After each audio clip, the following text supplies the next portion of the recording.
Muy buenos días de nuevo.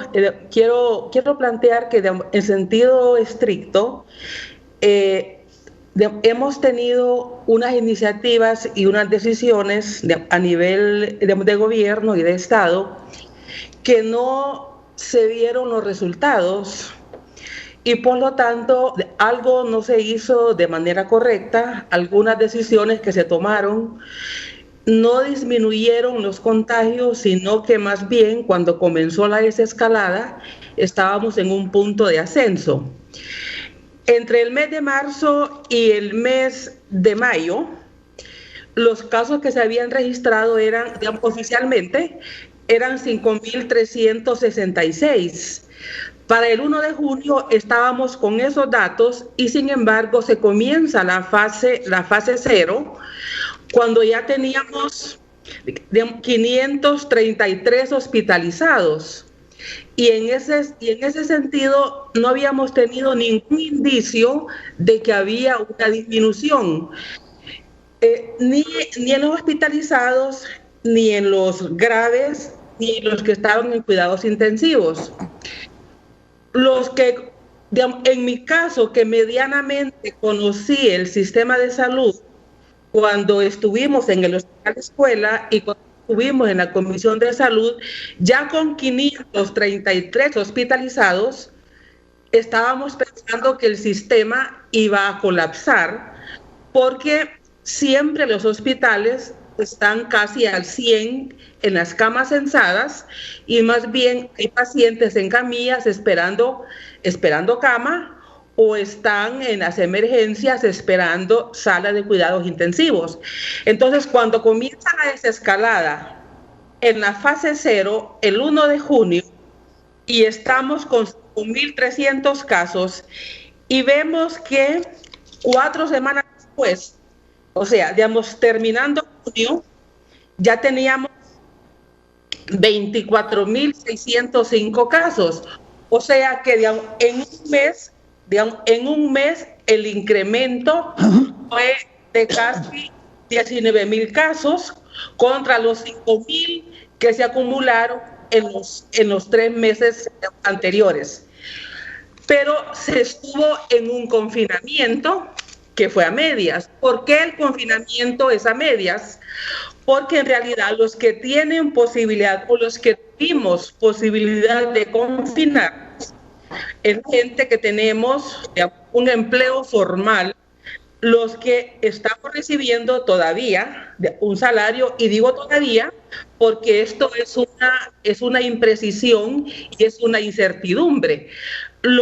Todos los sectores que su salario depende de los ingresos fiscales, o sea, los ingresos del Estado, esos honorarios están en incertidumbre. No sabemos hasta qué mes vamos a poder seguir recibiendo salarios. Por lo tanto, el confinamiento, muchos sectores lo han definido como muy excluyente, como muy elitista. ¿Quiénes se pueden confinar?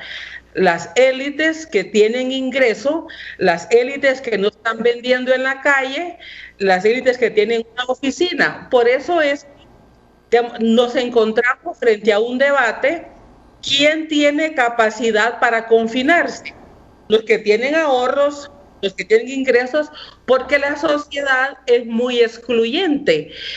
Y si vemos cuáles son las zonas de mayor contagio en la ciudad, las zonas donde circula más gente, las zonas más densamente pobladas, las zonas donde hay más hacinamiento, las zonas de los mercados. Eso fue lo mismo que el caso en Nueva York. ¿Por qué Nueva York en la pandemia es el núcleo de la pandemia originalmente en Estados Unidos? Por el hacinamiento en los apartamentos, por el uso del transporte público. No es que el virus sea racista y ataque más a los sectores negros o los migrantes latinos, es porque es la gente que vive, hacinada, digamos, la gente que no tiene servicio de salud, la que no tiene seguro, etcétera, y eso se va reproduciendo en los demás países. O sea, ¿cuál es el plan? Esa es la pregunta que nos hacemos.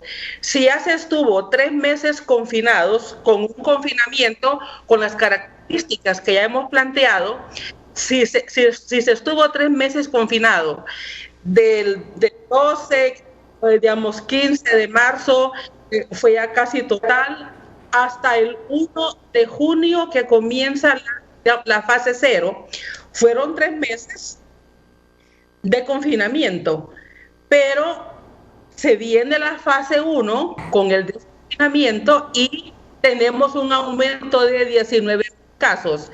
Ahora, ¿cuál es el plan?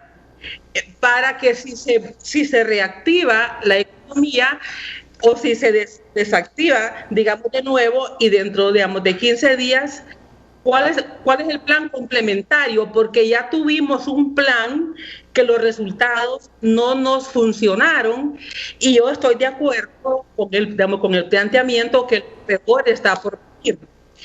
Y yo también creo que no se informó de manera correcta a la ciudadanía para el caso.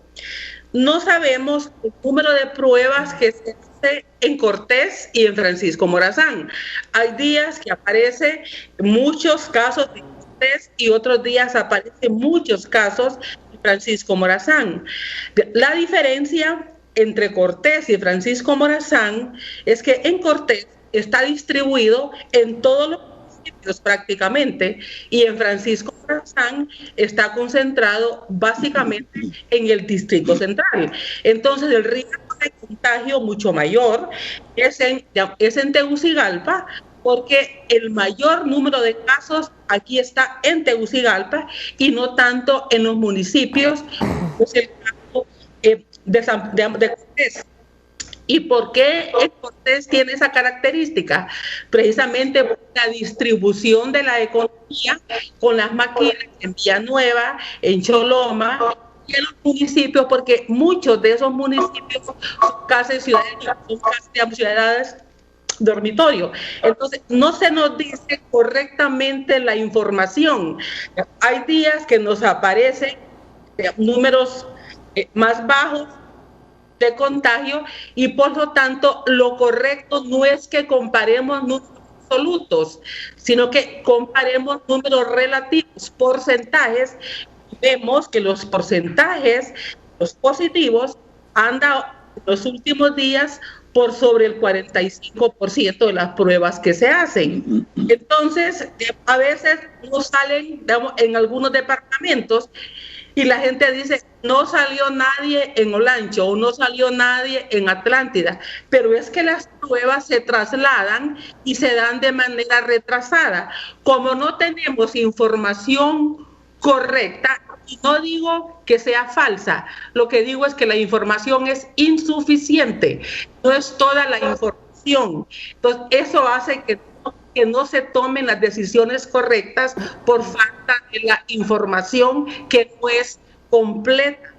Y otro dato más, yo creo que ha habido mucha información que se sobreestimó.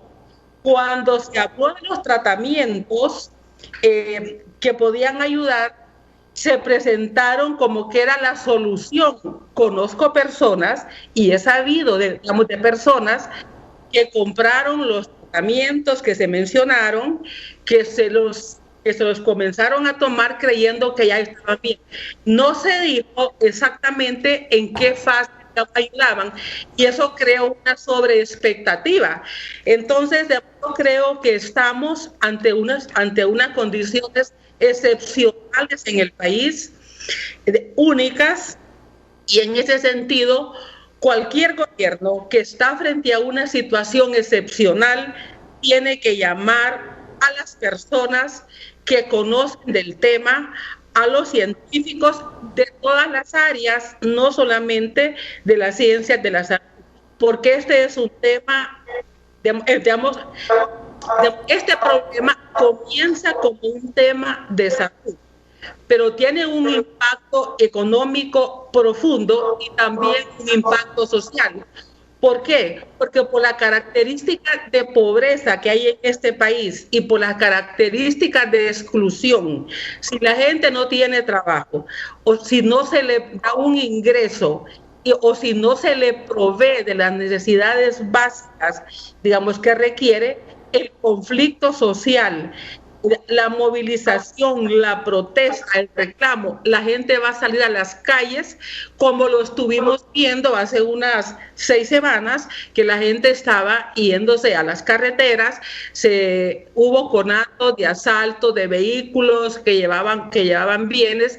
Si no se resuelve también el tema de acceso a las necesidades básicas, aunque el problema de salud se atienda bien, pero si no se resuelve esta otra parte, y la gente que no tiene empleo, que no tiene ingreso, que tiene que salir a vender al día para poder llevar la comida a su casa, eso también va a generar conflictos. No es que la gente de San Pedro Sula sea desobediente, no es que la gente de los mercados sean desobedientes, sean unos indolentes que no les importa, es que esa gente tiene 4 hijos, 5 hijos, 6 hijos, tienen que llevarles comida para el día siguiente. Entonces también es un problema social que si no se enfrenta, si no se hacen los enfoques correctos, todo esto se puede resolver una parte del problema, pero va a estallar todo. Por eso es que el enfoque tiene que ser integral, tiene que ser, digamos, holístico, y tiene que ser con la gente que sabe. Y ojalá que si llaman a las personas que saben, que además les atiendan en sus recomendaciones, porque estas personas no van ahí para ganar nada extra, no van a esas reuniones para tomarse una fotografía, ni para que los citen nada más en un comunicado. Van ahí para que sus ideas se tomen en cuenta y que esas ideas se conviertan en políticas públicas. Muchas gracias.